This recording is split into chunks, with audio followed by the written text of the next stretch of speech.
What is going on YouTube? This is your boy Manny with Money with Manny 101. Welcome back to another episode. If you have not yet, please make sure you subscribe to the channel.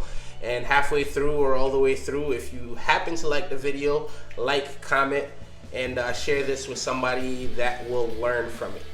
With that being said, what I'm going to go over today is 5 ways to increase your credit and make it stronger over time. This is not one of those increase my credit in 30 days quick schemes. It is a sustainable way to increase your credit with good habits. With that being said, the sweet thing that I'm going to do for you at the end of the video is show you my credit report through Credit Karma. All right, before we dive into how to increase my credit score, I want to make sure I build credibility with the information that I'm about to share. So I will share a quick story of one of my good friends that I consider essentially my cousin, that came to me and said, "Hey, Manny, I have a horrible credit score. My family or my parents used my social security to open credit cards and do this and do that, and they essentially ruined my credit." He came to me sometime last year with a credit score of about 417. He just contacted me today and said that his credit is officially at a 690. Do you understand how much of a swing that is? I essentially gave him the same exact steps that I'm about to share with you, and I helped him manage essentially what to pay first, what to pay last, how to go about it, and all the secrets that I shared with him to make his credit score go up over 250 points in the last year is exactly the details that I'm gonna share with you here today. So to keep with the story as we go through these steps, we are going to refer to my cousin as Mike because that is the most common name known to man. So Mike came to me and told me that, hey, my family ruined my credit. His parents essentially signed him up for all these different credit cards, used his social security number for all these different things, and ended up ruining his credit, and he did not know where to start. So obviously, first step, like always, I told him to download Credit Karma. I do not get paid to say that. I just like Credit Karma because it has helped me get to where I am. I told him to download Credit Karma. He gave me a call, and we started diving deep into the details of his credit report. So the reason why I feel that this step is the most important is because it gets you in the know. You want to know the details. You want to make sure that the accuracy is there. So with that being said, that is the first thing we did. If anything was there that wasn't supposed to be there, we were able to dispute it and have it removed. Or if something was there that was like $30, $40, I told him, hey, take the L, make that payment, get that off your credit, get that derogatory mark off, which is actually number 2, taking care of your derogatory marks. There is no point in doing anything else if you have derogatory marks. Make the minimum payments on everything while taking care of your derogatory marks.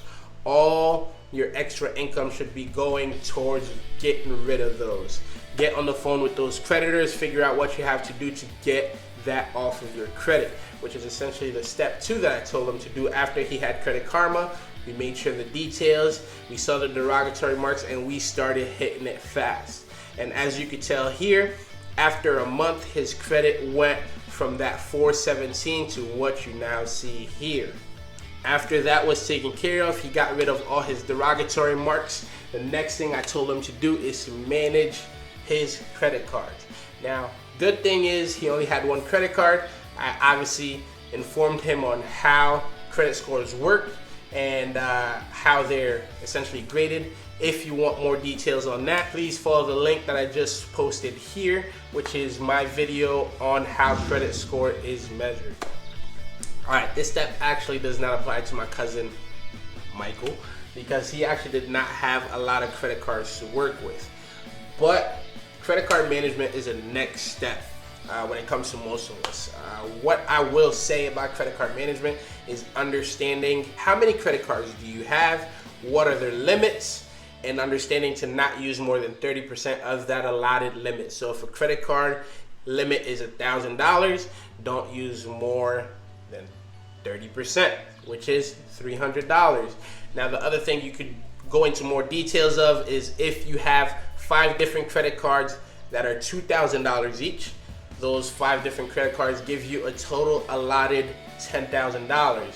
This means that really on your credit you can use up to $3,000 without hurting it too much.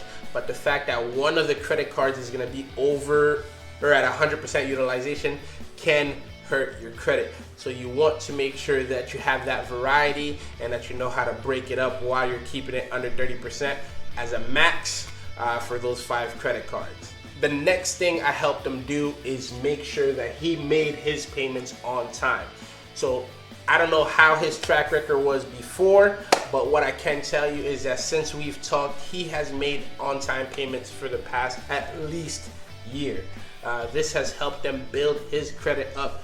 He just told me he is at a 690. So I'm proud of Michael, and I told him that if he keeps up with these habits, he will see 700 by the end of the year, because of the simple fact that things fall off of your credit after a certain time period. And as you're building new and improved habits, this helps your credit build stronger and stronger as time goes on. The last but not the least, and I would even say is the most important, is your patience and discipline. I understand that a lot of things that we go through today as people makes us want things to happen right now. But your credit score has to do with credit history, the longevity, and the track record that you have. So having patience and being disciplined and continuing to practice these good habits will lead you to having a stronger score for a longer period of time. That way, when something bad happens, your score doesn't drop by 100 points because of the strength of your credit. It's not just about having good credit, it's about having strong credit. This concludes my 5 steps into improving our credit score. These are the best ways that I found and the best habits that I've created that led me to the credit that I have today.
Not yet, please make sure you subscribe to the channel, like, comment, and share this with somebody that will learn from it.